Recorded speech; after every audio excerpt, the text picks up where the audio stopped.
হতভাগা প্রবাসী। বিমানবন্দরের কার্গো ইয়ার্ডে পুড়েছে প্রবাসীর লাশ। কলিগকে বললাম, ভাই লাশগুলো পুড়ে যাচ্ছে।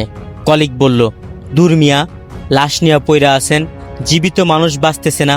কিন্তু বিশ্বাস করেন, 1000 কোটি টাকার সম্পদের চেয়ে ওই একটি নিথর দেহ ও বাক্সবন্দি কফিন আমাকে অস্থির করে তুলছিল। এভাবেই বিভিন্ন ফেসবুক আইডি থেকে প্রবাসীর লাশ পুড়েছে দাবি করে পোস্ট করা হচ্ছে।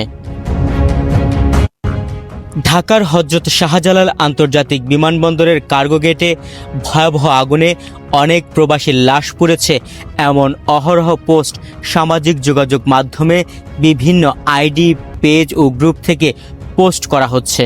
এসব পোস্ট দ্রুতই ভাইরাল হচ্ছে। এসব পোস্ট বিশ্বাস করে অনেকে পক্ষে বিপক্ষে নানান বিষয়ে প্রশ্ন তুলছেন। আসলে কি শাহজালাল বিমানবন্দরের কার্গো ভিলেজে আগুনের ঘটনায় প্রবাসীর মৃতদেহ পুড়েছে?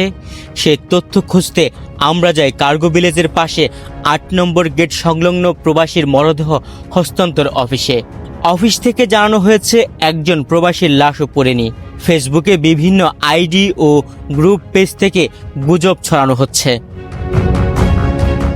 প্রবাসীর মরদেহ হস্তান্তর করা অফিসের তথ্য ও আমাদের পর্যবেক্ষণ, আগুন লাগার পর থেকে কোনো প্রবাসীর দেহ পুড়েছে বা স্বজনরা লাশ বুঝে পায়নি এমন কোনো ভুক্তভোগীকে পাওয়া যায়নি। 19 সেপ্টেম্বর সকাল থেকে সন্ধ্যা পর্যন্ত 8 জনের মরদেহ হস্তান্তর করেছে প্রবাসী মরদেহ হস্তান্তরকারী অফিস।